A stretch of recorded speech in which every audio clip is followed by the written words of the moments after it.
مرد و زن بچے اور بچیاں بھی سبھی، مرد و زن بچے اور بچیاں بھی سبھی، علم حاصل کرو، علم حاصل کرو۔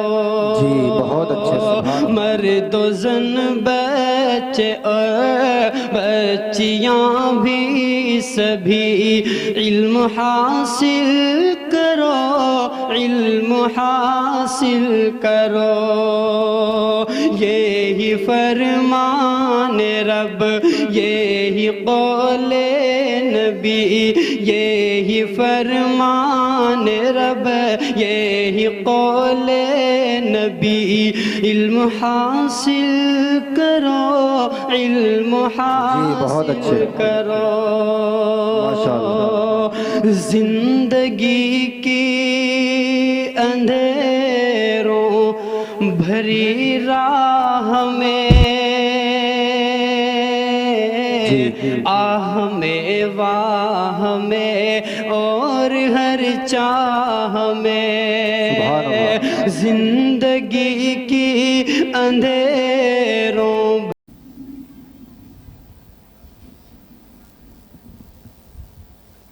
قرآن مجید کی تلاوت اور نعت نبی کے بعد اب ہم اپنے مہمانوں کی طرف چلتے ہیں۔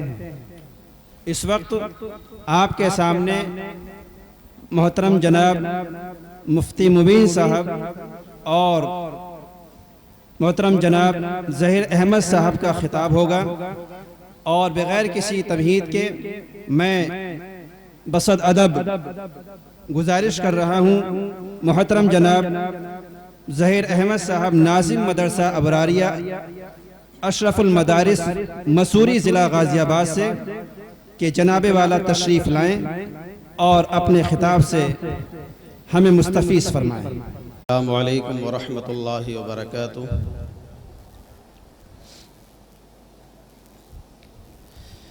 نحمدہ ونصلی علی رسولہ الکریم، اما بعد فاعوذ باللہ من الشیطان الرجیم، بسم اللہ الرحمن الرحیم۔ وقال اللہ تعالی فی القرآن المجید والفرقان الحمید، وَأَمَّا مَنْ خَافَ مَقَامَ رَبِّهِ وَنَهَى النَّفْسَ عَنِ الْهَوَىٰ فَإِنَّ الْجَنَّةَ هِيَ الْمَأْوَىٰ۔ صدق اللہ العظیم۔ اسٹیج پر علماء حضرات اور میرے عزیز بچوں، بزرگان دین، اللہ تبارک و تعالیٰ کا بے حد شکر و احسان ہے کہ اللہ تبارک و تعالیٰ نے ہمیں ایک دین کی مجلس کے اندر بیٹھنے کی توفیق بخشی۔ اس میں ہمارا کوئی کمال نہیں ہے، یہ ہم پر اللہ کا احسان عظیم ہے کہ اللہ تبارک و تعالیٰ نے ہمیں اس پرنور مجلس کے اندر شریک ہونے کا موقع دیا۔ میرے عزیز بزرگوں، اللہ تبارک و تعالیٰ نے ہم پر نہ جانے کتنے احسان کیے۔ سب سے پہلا احسان تو اللہ نے ہم پر یہ کیا کہ اللہ تبارک و تعالیٰ نے ہمیں اشرف المخلوقات بنایا۔ کم و بیش اللہ تبارک و تعالیٰ نے 18,000 مخلوقات کو پیدا کیا۔ 18,000 مخلوقات میں اللہ نے آپ کو اشرف المخلوقات یعنی حضرت انسان بنایا۔ یہ ہم پر اللہ کا احسان ہے، اللہ کا نظر کرم ہے اللہ کی کہ اس نے ہمیں انسان بنایا، ورنہ ہماری اور تمہاری میری کیا مجال تھی کہ اللہ اگر ہمیں نہ چاہتا تو انسان کیسے بنا سکتا تھا؟ اللہ اگر ہمیں چاہتا تو ہمیں نالی کا کیڑا بنا سکتا تھا، تو گلی کا کتا بنا سکتا تھا، اللہ اگر ہمیں چاہتا تو کچھ بھی مچھر مکھی کچھ بھی بنا سکتا تھا، لیکن اللہ نے ہم پر یہ احسان عظیم کیا، اللہ نے ہم پر یہ کرم کیا، اللہ نے ہم پر یہ احسان کیا کہ اس نے ہمیں حضرت انسان بنایا۔ کیا بنایا؟ حضرت انسان بنایا۔ اور دوسرا احسان عظیم اللہ نے ہم پر یہ کیا کہ اللہ نے ہمیں ایمان والے کے گھر میں پیدا فرمایا۔ کہاں پیدا فرمایا؟ ایمان والے کے گھر میں پیدا فرمایا۔ یہ بھی ہم پر اللہ کا احسان عظیم ہے۔ اللہ اگر ہمیں چاہتا تو کسی یہودی کے گھر میں پیدا کر سکتا تھا، اللہ اگر ہمیں چاہتا تو کسی نصرانی کے گھر میں پیدا کر سکتا تھا، اللہ اگر ہمیں چاہتا تو کسی والمی کے بھنگی کے گھر میں پیدا کر سکتا تھا، اللہ اگر ہمیں چاہتا تو کسی چوہے چمار کے گھر کے اندر پیدا کر سکتا تھا، اللہ اگر ہمیں چاہتا تو مجوسی کے گھر کے اندر پیدا کر سکتا تھا، لیکن اللہ نے ہم پر یہ احسان کیا کہ اللہ نے ہمیں ایمان والے کے گھر میں پیدا فرمایا، اللہ نے ہمیں ایمان کی دولت سے نوازا، اللہ نے ہمیں اسلام کی دولت سے نوازا، اللہ نے ہمیں کلمے والا بنایا، اللہ نے ہمیں لا الہ الا اللہ محمد رسول اللہ صلی اللہ علیہ وسلم کہنے والا بنایا۔ یہ بھی ہم پر اللہ کا احسان ہے۔ اور تیسرا احسان عظیم اللہ نے ہم پر کیا کیا کہ اللہ تبارک و تعالیٰ نے امت محمدیہ میں پیدا فرمایا۔ کس امت میں پیدا فرمایا؟ امت محمدیہ میں پیدا فرمایا۔ محمد عربی صلی اللہ علیہ وسلم آمنہ کے لال عبداللہ کے لخت جگر محمد عربی صلی اللہ علیہ وسلم کی امت میں پیدا فرمایا، اس نبی کی امت میں پیدا فرمایا کہ حضرت آدم علیہ السلام جب جنت کے اندر رہا کرتے تھے، انہوں نے عرش پر لکھا ہوا دیکھا لا الہ الا اللہ محمد رسول اللہ، فوراً دل میں یہ خیال آیا کہ سب سے پہلا بنی آدم میں ہوں، سب سے پہلا آٹا میرا گوندا گیا، سب سے پہلے انسان مجھے بنایا گیا، لیکن یہ کون ہے کہ جس کا نام اللہ نے اپنے نام کے ساتھ جوڑ رکھا ہے؟ آواز آئی، ندا آئی کہ آدم سن لے، محمد وہ ہے، محمد کی ذات وہ ہے کہ اگر محمد کا نام نہ ہوتا تو انسان و آسمانوں کو نہ بنایا جاتا، اگر محمد کا نام نہ ہوتا انسان و زمینوں کو نہ بنایا جاتا، اگر محمد کا نام نہ ہوتا ان اشجار کو نہ اگایا جاتا، اگر محمد کا نام نہ ہوتا ان دریاؤں کو نہ بہایا جاتا، اگر محمد کا نام نہ ہوتا اس ہری بھری دنیا کا وجود نہ ہوتا، اگر محمد کا نام نہ ہوتا تو حضرت آدم کا وجود نہ ہوتا، اگر محمد کا نام نہ ہوتا حضرت ابراہیم کا وجود نہ ہوتا، اگر محمد کا نام نہ ہوتا حضرت موسیٰ کا وجود نہ ہوتا، اگر محمد کا نام نہ ہوتا حضرت عیسیٰ کا وجود نہ ہوتا، اگر محمد کا نام نہ ہوتا آج میرا اور تیرا بھی وجود نہ ہوتا۔ کس کی امت میں پیدا فرمایا؟ محمد عربی صلی اللہ علیہ وسلم کی امت میں پیدا فرمایا، اس نبی کی امت میں پیدا فرمایا کہ وہ حضرت ابراہیم علیہ السلام کہ جن کی ساری زندگی امتحان میں گزر گئی، اللہ جب خوش ہو گیا آخر میں اللہ نے فرمایا ابراہیم کیا مانگتا ہے؟ جو مانگے گا میں تجھے دوں گا۔ جانتے ہو حضرت ابراہیم نے کیا مانگا؟ حضرت ابراہیم نے فرمایا یا اللہ مجھے جائیداد نہیں چاہیے، یا اللہ مجھے سلطنت نہیں چاہیے، یا اللہ مجھے بادشاہت نہیں چاہیے، یا اللہ مجھے مال و دولت قوت نہیں چاہیے، مجھے چاہیے تو میری نسل میں، میری ذریت میں، میری اولاد میں اس نبی کو پیدا فرمایا کہ جس نبی کی امت میں پیدا ہونے کے لیے نبی نے دعا کی، حضرت محمد صلی اللہ علیہ وسلم کو پیدا فرمایا۔ تو اللہ نے ہم پر یہ تین احسان عظیم کیے کہ اللہ نے ہمیں حضرت انسان بنایا،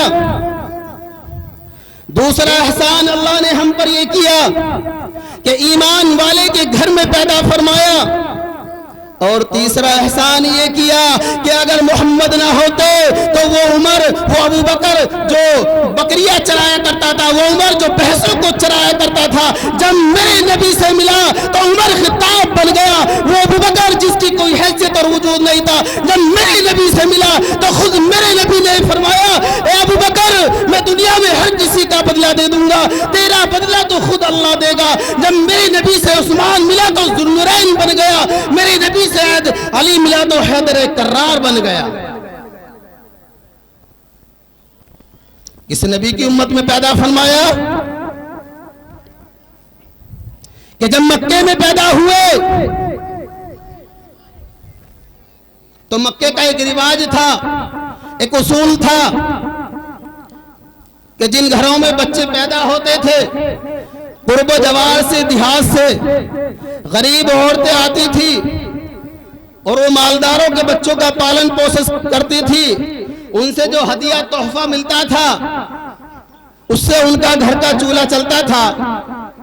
جس سال میرے نبی تیرے نبی آقا نامدار عبداللہ کے لختی جگر محمد عربی صلی اللہ علیہ وسلم پیدا ہوئے، اس سال بھی دائی قرب و جوار سے آئیں۔ میرے نبی کے دروازے پر بھی دائی آتی تھی اور سوال کرتی تھی، آمنہ بچہ ہے؟ اندر سے آواز آتی تھی ہاں بچہ ہے۔ باہر سے سوال ہوتا تھا کیا اس کے والد محترم حیات ہیں؟ اندر سے جواب آتا تھا نہیں یہ تو یتیم ہے۔ دائی اگلے دروازے آگے بڑھ جاتی تھی، آگے چلی جاتی تھی کہ یتیم ہے اس گھر سے کیا ملے گا، یتیم ہے اس گھر سے کیا ملے گا۔ صبح سے شام ہو گئی، دائی آتی رہی، سوال کرتی رہی، آمنہ بچہ ہے؟ اندر سے آواز آتی ہاں بچہ ہے۔ باہر سے سوال ہوتا کہ اس کے والد محترم حیات ہے؟ اندر سے جواب آتا نہیں یہ تو یتیم ہے۔ دائی آگے چلی جاتی، آخر میں دائی حلیمہ آئی۔ وہ آنے میں اس لیے دیر ہو گئی تھی کہ ان کی اونٹنی بہت کمزور تھی۔ آہستہ آہستہ وہ آئیں، شام کو جب مکہ شہر کے اندر وہ پہنچی، دیکھا کہ پورے مکے کے اندر ایک بھی بچہ نہیں ہے، صرف ایک بچہ ہے جو حضرت آمنہ کے گھر ہے۔ اب دائی حلیمہ نے بھی یہی سوال کیا، آمنہ بچہ ہے؟ اندر سے آواز آئی ہاں بچہ ہے۔ پھر باہر سے سوال ہوتا ہے کیا اس کے والد محترم حیات ہے؟ اندر سے جواب آتا ہے نہیں یہ تو یتیم ہے۔ دائی حلیمہ اپنے شوہر سے کہتی ہے بچہ تو ہے لیکن یتیم ہے۔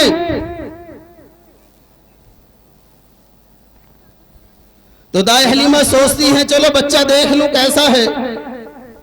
پورے مکے کے اندر بچہ تو کوئی ملا نہیں۔ اب جیسے ہی دائی حلیمہ اندر داخل ہوتی ہیں، میرے نبی تیرے نبی آقا نامدار محمد عربی صلی اللہ علیہ وسلم کے چہرہ انور پر ان کی نظر پڑتی ہے، فوراً جھوم اٹھتی ہیں خوشی کے مارے کہ خدا کی قسم چاہے مجھے کچھ نہ ملے، ایسا اس دنیا کے اندر میں نے بچہ دیکھا ہی نہیں، اتنا حسین و جمیل، اتنا پرنور چہرے والا کہ جب میرا نبی پیدا ہوا جو ہزاروں سال سے آگ جل رہی تھی وہ خود بخود بجھ گئی۔ میرے نبی کے آنے سے پوری دنیا منور ہو گئی۔ دائی حلیمہ نے کہا کہ چاہے مجھے کچھ نہ ملے میں اس بچے کو پالوں گی، لے جاؤں گی۔ دائی حلیمہ میرے نبی تیرے نبی آقا نامدار محمد عربی صلی اللہ علیہ وسلم کو لے کر جیسے ہی اونٹنی پر سوار ہوئی اور اونٹنی کو حکم دیا گیا کہ چلیے، اونٹنی نے چلنا سے منع کر دیا، اسے خوب مارا، خوب اس کے لاتے ماری، لیکن وہ نہیں چلی۔ اب پریشان ہو گئے کہ کیا کریں کیسے کریں، اونٹنی چلنے کے لیے تیار ہی نہیں ہے۔ دائی حلیمہ نے اپنے شوہر سے کہا کہ بچے کو آگے لے کر بیٹھیے اور جب دیکھتے ہیں اونٹنی چلتی ہے یا نہیں چلتی ہے۔ اب جیسے ہی میرے نبی تیرے نبی آقا محمد نامدار محمد عربی صلی اللہ علیہ وسلم کو آگے بٹھا گیا، وہ اونٹنی جس کے چلنا بس کی نہیں تھا، وہ کمزور اور لاغر اونٹنی فوراً کھڑی ہو گئی اور فوراً چلنے لگی۔ اس کے اندر اتنی طاقت ہو گئی، اسے یہ علم تھا وہ جانور بے شکتی کہ آج میری پیٹھ پر جو سوار ہے، آج خاتم النبیین محمد عربی صلی اللہ علیہ وسلم سوار ہے، آج میری پیٹھ پر وہ انسانیت وہ شخص سوار ہے کہ جس کے صدقے میں اللہ نے اس دنیا کو بنایا گیا۔ اس اونٹنی کو معلوم تھا کہ مجھے بھی اگر پیدا کیا گیا ہے تو اس حضرت محمد عربی صلی اللہ علیہ وسلم کی برکت سے پیدا کیا گیا۔ فوراً اونٹنی چل دی، دوڑنے لگی۔ جب وہ اونٹنی دوڑ رہی تھی سب سے تیز آگے نکل گئی، جو اس کی ساتھ والی تھی وہ کہنے لگی کہ تیری اونٹنی تو بہت کمزور تھی، بہت لاغر تھی، اس میں اتنی طاقت اور قوت کہاں سے آ گئی؟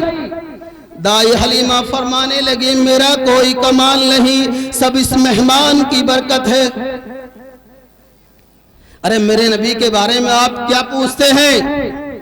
یہ ہم پر اللہ کا لاکھ لاکھ احسان ہے کہ اس نے ہمیں امت محمدیہ میں پیدا فرمایا، لیکن افسوس صد افسوس آج ہماری حالت یہ ہو گئی ہے، آج ہمارا معاشرہ یہ بن گیا ہے کہ ہم غیروں کے طریقے کو اپنائے ہوئے ہیں، آج ہم نے غیروں کے اصول اپنا رکھے ہیں، محمد عربی صلی اللہ علیہ وسلم کے نقش قدم کو ترک کر دیا۔ آج ہم نے اپنے معاشرہ اپنی حالت ایسی بنا لی ہے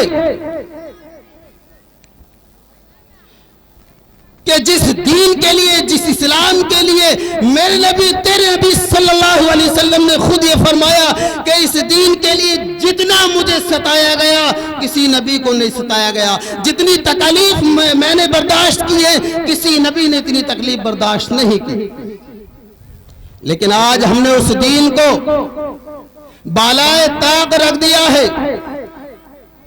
آج دشمن چاروں طرف سے ہم پر سوار ہے،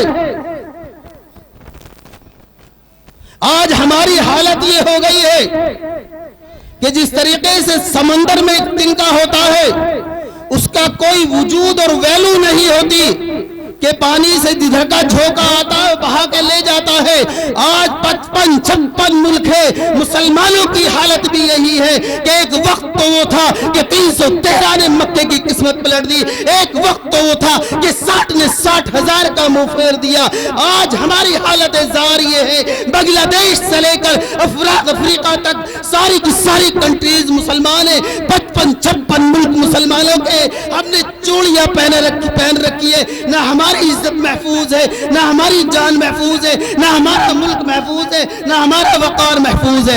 دشمن جہاں چاہتا ہے، جب چاہتا ہے، جیسے چاہتا ہے ہم پر حملہ کرتا ہے، ہماری عزتوں کو تار تار کرتا ہے۔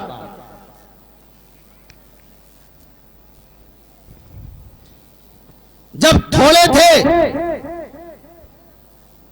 کہ پوری دنیا پر راج کیا، آج ہم جمع غفیر ہیں لیکن دنیا ہم پر سوار ہے، ہم نے محمد کے نقش قدم کو چھوڑ دیا۔ آج ہم نے اپنے معاشرہ یہ بنا لیا، ایک واقعہ بتاتے ہوئے اپنے بات کو لے کے چلتا ہوں کہ آج ہماری اس قوم کی حالت یہ ہو گئی ہے کہ ایک شخص حضرت ابراہیم بن ادھم سے بحث کر رہا تھا، غور سے سننا بات سمجھ میں آتی رہے گی کہ جی کوئی برکت اگر کوئی چیز ہوتی ہے، میں نہیں مانتا کہ برکت کوئی چیز ہوتی ہے، اگر آپ یہ ثابت کر دیں کہ برکت کوئی چیز ہوتی ہے تو میں ایمان میں داخل ہو جاؤں گا۔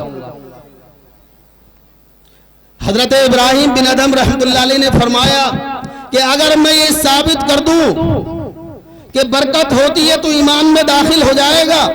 اس نے کہا ہاں میں ایمان میں داخل ہو جاؤں گا۔ چنانچہ غور سے سننا، حضرت ابراہیم بن ادھم رحمت اللہ علیہ سے حضرت ابراہیم بن ادھم نے فرمایا کہ اچھا تو یہ بتا کہ بچے بکری زیادہ دیتی ہے یا کتیا زیادہ دیتی ہے؟ غور سے سننا، بچے بکری زیادہ دیتی ہے یا کتیا؟ تھوڑی دیر سوچنے کے بعد وہ شخص کہنے لگا کہ حضرت کتیا زیادہ دیتی ہے بچے، تو بکری پہلون ہے 1 2 اور اب 3 تو سننے میں آتا بھی نہیں، اور کتیا تو پہلون ہی 6 دے دیتی ہے، 6 8 12۔ تو حضرت ابراہیم بن ادھم رحمت اللہ علیہ نے فرمایا کہ اچھا یہ بتا دنیا کے اندر بکرے ذبح ہوتے ہیں کتے کتیا؟ وہ تھوڑی دیر سوچنے کے بعد کہنے لگا کہ حضرت دنیا کے اندر سب سے زیادہ بکرے اور بکری ذبح ہوتے ہیں، روزانہ پتہ نہیں لاکھوں کروڑوں کتنے ذبح ہو جاتے ہیں، کتے کتیا تو ذبح نہیں ہوتے۔ حضرت ابراہیم بن ادھم رحمت اللہ علیہ نے فرمایا کہ اچھا تو یہ بتا تعداد کتے کتیوں کی زیادہ ہونی چاہیے بکرے بکریوں کی؟ وہ کہنے لگا کہ بچے تو کتیا زیادہ دیتی ہے تو تعداد تو کتیوں کی زیادہ ہونی چاہیے کتے کتیوں کی۔ لیکن تعداد بکرے بکریوں کی زیادہ ہے جس میں کہ وہ روزانہ لاکھوں کروڑوں ذبح ہوتے ہیں۔ تو حضرت ابراہیم بن ادہم رحمت اللہ علیہ نے فرمایا کہ سن، برکت کیا ہے؟ برکت یہ ہے کہ بکرے بکریوں کی یہ عادت ہے کہ مغرب کے بعد وہ فوراً سو جاتے ہیں، مغرب کے بعد وہ فوراً سو جاتے ہیں، اور صبح صادق میں جب فرشتہ اعلان کر رہا ہوتا ہے کہ ہے کوئی روزی مانگنے والا کہ اسے روزی دی جائے، ہے کوئی بیمار کہ اسے شفا نہ ملی اسے شفا دے دی جائے، ہے کوئی بیٹیوں کا باپ کہ اس پر نظر نہیں ہے، راتوں کو اس کو نیند نہیں آتی، وہ مجھ سے مانگے اور میں اپنی خزانہ غیب سے اس کی مدد کر دوں، ہے کوئی کاروبار سے پریشان کہ جو در در کی ٹھوکریں کھا رہا ہو کہ وہ مجھ سے مانگے اور میں اس کی کاروبار کی پریشانی کو ختم کر دوں۔ یعنی جب فرشتہ اعلان کر رہا ہوتا ہے بکرے بکریاں اس وقت منن منن کر کے اڑ جاتی ہیں، کتے کتیا پوری رات تو سڑکوں اور روڈوں پر راستوں پر بھو بھو کرتے ہیں، اور جب فرشتے کا اعلان کا وقت ہوتا ہے تو چاروں خانے چت سو جاتے ہیں۔ کیا ہوتا؟ پوری رات تو کیا کرتے ہو؟ بھو بھو کرتے ہیں، اور جب فرشتے کا اعلان کا وقت ہوتا ہے، جب اللہ رحمتیں برسا رہا ہوتا ہے، جب اللہ برکتیں برسا رہا ہوتا ہے، اس وقت وہ سو جاتے ہیں، تو اللہ نے بکرے بکریوں میں برکت ڈال دی جس میں کہ وہ روزانہ لاکھوں کروڑوں ذبح ہوتے ہیں، اور وہ پیدا زیادہ ہوتے ہیں، ذبح بھی نہیں ہوتے، اللہ نے ان کی برکت چھین لی۔ یہی حال اس امت مسلمہ کا ہے، ہمارے نوجوانوں کا ہے کہ کتے کتیوں کی طرح پوری رات موبائل دیکھیں گے، پوری رات ناٹک دیکھیں گے۔ ہماری یہ ماں بہن بچیاں، یہ بہویں، یہ بہنیں پوری رات ناٹکیں دیکھیں گی، نہ جانے کیا کیا دیکھیں گی، اور جب فرشتے کا اعلان کا وقت ہوتا ہے کتے کتی کی طرح ٹانگ پھیلا کر سو جائیں گے، اور پھر کہیں گے کہ ہمارے گھر سے پریشانی نہیں نکلی، ہمارے گھر میں برکت ہی نہیں آ رہی، ہمارے گھر سے بیماری نہیں نکلی، اللہ نے ساری پریشانی کیا ہمارے نصیب میں مسلط کر رکھی ہے؟ اللہ نے ساری پریشانی کیا ہمارے گھر میں مسلط کر رکھی ہے؟ یعنی پوری رات تو کتے کتیوں کی طرح جاگنا ہے موبائل دیکھنے، اور جب فرشتے کا اعلان کا وقت ہوتا ہے تو کتے کتیوں کی طرح سو جانا ہے۔ 11 بجے 12 بجے 1 بجے اٹھنا ہے، اس وقت بھی اپنے بچوں کی فکر نہیں ہوتی، قوم کی فکر نہیں ہوتی، ایمان کی فکر نہیں ہوتی، اسلام کی فکر نہیں ہوتی۔ فکر ہوتی ہے تو کھانے کی فکر ہوتی ہے، مشورہ ہوتا ہے تو یہ ہوتا ہے کہ گھر میں دال چاول بنیں گے، بریانی بنے گی، قورمہ بنے گا۔ ارے کیا یہ قوم کھانے کے لیے پیدا ہوئی ہے؟ جس جامع مسجد کے اندر دہلی کے اندر چاروں طرف کتب خانے ہوا کرتے تھے کہ پورے ہندوستان میں اگر کوئی کتاب نہ ملے کہ جامع مسجد چلے جاؤ، وہاں بڑا سے بڑا پریس اور کتب خانہ وہاں مل جائے گی۔ آج جا کر دیکھیے جامع مسجد کے چاروں طرف شباب کباب بریانی کے ٹھیلے اور مرغے مسلم دکانیں لگی ہوئی ہیں۔ ارے کیا یہ قوم بریانی قورمے کھانے کے لیے پیدا ہوئی ہے کہ 11 بجے بھی اٹھی ہے؟ اسے نہ قوم کی فکر، نہ دین کی فکر، نہ اسلام کی فکر، اگر فکر ہوئی تو کھانے کی فکر کی ہے۔ ارے جو قوم 3 بجے اٹھ رہی ہے، پوجا پاٹ کر رہی ہے، اپنے بچوں کو یہ شکشا دے رہی ہے کہ اس قوم کو ختم کیسے کیا جائے، اس قوم کا انتظام کیسے کیا جائے، اللہ 3 بجے والوں کو آباد کرے گا یا 11 بجے والوں کو آباد کرے گا؟ اللہ 3 بجے والوں کو آباد کرے گا، کامیاب کرے گا، 11 بجے اٹھنے والوں کو آباد کرے گا؟ اور دوش دیتے ہیں مولویوں کو، دوش دیتی ہے یہ قوم اماموں کو، دوش دیتی ہے یہ قوم حافظوں کو۔ ارے یہ دین تو سب کے لیے برابر ہے، کل فریضۃ علی کل مسلم و مسلمہ، کہ ہر مسلمان مرد عاقل پر اتنے علم دین کا سیکھنا فرض ہے جس سے حلال حرام کی۔ خالی اماموں مولویوں حفظیوں نے ٹھیکہ نہیں لے رکھا کہ خالی وہی زنا سے بچیں گے، خالی وہی گناہ سے بچیں گے، خالی وہی نماز نہیں چھوڑ سکتے۔ ارے دین تو سب کے لیے برابر ہے، تم کیا اس چیز سے مستثنا ہو؟ سارا دوش آخر میں مولویوں کے سر تھوپ دیتے ہیں۔ 11 بجے اٹھنا ہے، کھانے کی فکر لینی ہے، قوم کی فکر نہیں، اپنے بچوں کی فکر نہیں، دین کی فکر نہیں، کھانے کی فکر ہوئی۔ اگر تھوڑا بہت وقت خالی بچ گیا تو حافظیوں کی برائی، مدرسے والوں کی برائی، علماء کی برائی، انبیاء کی برائی، نکتہ چینی میں لگے رہتے ہیں۔ یعنی اگر پورے دن میں جو تھوڑی بہت نیکی کمائی تھی وہ بھی حافظی مولویوں کی برائی کر کے ان کو دے دی، اور حافظی مولویوں نے جو تھوڑی بہت برائی کری بھی تھی دن میں وہ بھی اپنے سر لے دی۔ کیا کرا کہ جب ہم کسی پہ انگلی اٹھاتے ہیں تو 4 انگلی یہ کہتی پہلے اپنے گریبان میں جھانک لے، میرے عزیز ساتھیوں، معاشرہ ہم نے خود بگاڑ دیا، گھروں کے نظام ہم نے خود بگاڑ دیے، بچیوں کے اوپر سے پردہ ہٹانے والے ہم خود ہیں، پردہ اتارنے والے۔ معاشرہ بہت خراب ہے۔ ہمارے جو بزرگ بیٹھے ہیں انہوں نے ہمارے لیے اتنی قربانی دے دی کہ آج ہم کھلم کھلا نماز پڑھ رہے ہیں، کھلم کھلا نکاح کر رہے ہیں، لیکن ہم اتنی قربانی نہیں دے رہے کہ یہ آنے والی جو نسل ہے کھلم کھلا دینی احکام، اسلامی احکام کو ادا کر سکے۔ ہم نہیں دے رہے۔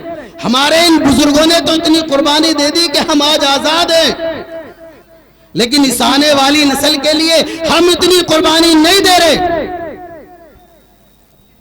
کہ کھلم کھلا آزادانہ طور پر اسلام کے احکامات کو ادا کر سکے۔ میرے عزیز ساتھیوں، مسئلہ بڑا خراب ہے۔ خالی نکتہ چینی کرنے سے، چگلی چپاٹی کرنے سے، علماء کی، حفاظ کی، مدارس کی برائی کرنے سے یہ دین نہیں ہے، یہ تو غیبت ہے۔ الفتنۃ اشد من الزنا، الغیبۃ اشد من الزنا۔ فتنہ پھیلانا، غیبت کرنا زنا سے بھی بڑا گناہ ہے۔ جب اللہ کی پکڑ آتی ہے تو وہ یہ کہتا ہے کہ یا اللہ میں نے تیرا کیا بگاڑا ہے؟ کیا کہتا ہے؟ یا اللہ میں نے تیرا کیا بگاڑا ہے کہ ساری پریشانی، ساری بیماری، سارے حالات تو نے میرے گھر کے اندر ہی ڈال دیے۔ لیکن وہ یہ بھول جاتا ہے کہ جس اونچائی پہ تو پہنچا ہے، جس بلڈنگ میں تو رہ رہا ہے، جس گاڑی میں تو چل رہا ہے، جس عیش و عشرت میں تو رہ رہا ہے، نہ جانے تینے کتنے غریبوں کا لقمہ چھینا ہے، نہ جانے تینے کتنے غریبوں کے پیٹوں پہ لات ماری ہے، جب جا کے تو اس اونچائی پہ پہنچا ہے۔ اور جب اللہ کی پکڑ آتی ہے تو کہتا میں نے تو کچھ کیا نہیں۔ ایک بزرگ کا واقعہ ہے کہ وہ اپنی کٹیا کے اندر بیٹھے ہوئے اللہ اللہ اللہ کر رہے تھے۔ ایک آدمی ان کی کٹیا کے دروازے پہ آ کے گرا۔ انہوں نے باہر نکل کے دیکھا کہ اس کے پیٹ میں کسی نے چھرا گھونپ رکھا ہے۔ کیا گھونپ رکھا؟ چھرا گھونپ رکھا ہے۔ حضرت نے سوچا کہ ابھی یہ زندہ ہے، آرام سے میں اسے نکال دوں، کیا پتہ اس کی جان بچ جائے۔ جیسے ہی چھرا نکالنے کے لیے چلے، محلے والے، گلی والے اکٹھے ہو گئے اور وہ آدمی مر گیا۔ وہ آدمی مر گیا تو پولیس آئی، حضرت کو پکڑ کے لے گئی۔ پوری گلی والوں نے یہ گواہی دی کہ حضرت کے ہاتھ میں چھرا تھا، یہ شخص نیچے لیٹا ہوا تھا اور اس نے دم دے دیا۔ فیصلہ چلا، فیصلہ ہو گیا، موت کی سزا ہو گئی۔ بہت بڑے اللہ کے ولی تھے، بزرگ تھے، صاحب کشف بزرگ تھے، رات دن اللہ اللہ کرتے رہتے تھے۔ جب انہیں پھانسی کی سزا ہو گئی تو وہ بہت زیادہ روئے، گڑ گڑائے، اللہ سے لو لگائے، یا اللہ مجھے کس جرم کی سزا مل رہی ہے؟ انہیں کشف ہوا، الہام ہوا کہ آپ کو یہ اس جرم کی سزا ہے۔ آج سے 15 سال پہلے یاد کیجئے کہ ایک عورت آپ سے بچہ گرانے کی دوا مانگنے آئی تھی۔ ایک بار آئی، آپ نے منع کر دیا، دوسری بار آئی، آپ نے منع کر دیا، تیسری بار آئی، آپ نے دے دی، اس نے وہ دوائی کھا لی اور بچہ گر گیا، اور آپ نے توبہ نہیں کی۔ اگر توبہ کر لیتے تو معاف ہو جاتے، آپ نے اس کو گناہ ہی نہیں سمجھا، آپ اس گناہ سے تائب نہیں ہوئے۔ اور میرے یہاں تو قتل کی سزا قتل ہے، قتل کی سزا قتل ہے۔ تو ایک اللہ کا ولی، ایک بزرگ، صاحب کشف بزرگ، اس سے تو اللہ یہ فرما رہا ہے کہ میرا یہاں قتل کی سزا قتل ہے۔ اور آج ہم جھوٹے، بناوٹی، دکھاوٹی مسلمان، جمعہ چھوڑنے والے مسلمان، فجر کی نماز چھوڑنے والے مسلمان دعویٰ کرتے ہیں کہ ہم تو پکے سچے مسلمان ہیں۔ ایک اللہ کے ولی کو تو ایک گناہ کی وجہ سے قتل کی سزا قتل مل رہی ہے، اور آج ہم اپنے گریبانوں میں جھانکنے کے لیے تیار نہیں ہیں کہ ہم کدھر جا رہے ہیں۔ ہم نے سارا کا سارا معاشرہ بگاڑ کر رکھ دیا، سارا نظام ہم نے درہم برہم کر دیا۔ میرے عزیز ساتھیوں، اگر ہم اب بھی نہیں سمجھے، اب بھی ہم نے محمد عربی صلی اللہ علیہ وسلم کی سنتوں کو مضبوطی سے نہیں پکڑا۔ اللہ کے رسول نے فرمایا، من تمسک بسنتی عند فساد امتی فلہ اجر بیت شہید، کہ میری امت کے بگاڑ کے وقت، میری امت کے فساد کے وقت یعنی جب امت انتشار پوری امت کے اندر انتشار پھیلا ہوا ہو، فساد برپا پیدا ہو، بگاڑ ہو رہا ہو، ایسے وقت میں اگر کسی شخص نے ایک سنت بھی زندہ کر دی، کیا ایک سنت کو بھی زندہ کر دیا، مثال کے طور پر آپ کھانا کھا رہے ہیں، ہاتھ دھونا یہ سنت ہے، دسترخوان بچھانا یہ سنت ہے، اپنی طرف سے کھانا تب بھی کھانا، کھڑے ہو کر بھی کھانا ہے، پلیٹ میں لے کر بھی کھانا ہے، بنا ہاتھ دھوئے بھی کھانا ہے، بنا دسترخوان کے بھی کھانا ہے، لیکن اگر وہی کھانا آپ سنت کے مطابق کھاؤ تب بھی آپ کو کھانا ہے، تب بھی آپ کو۔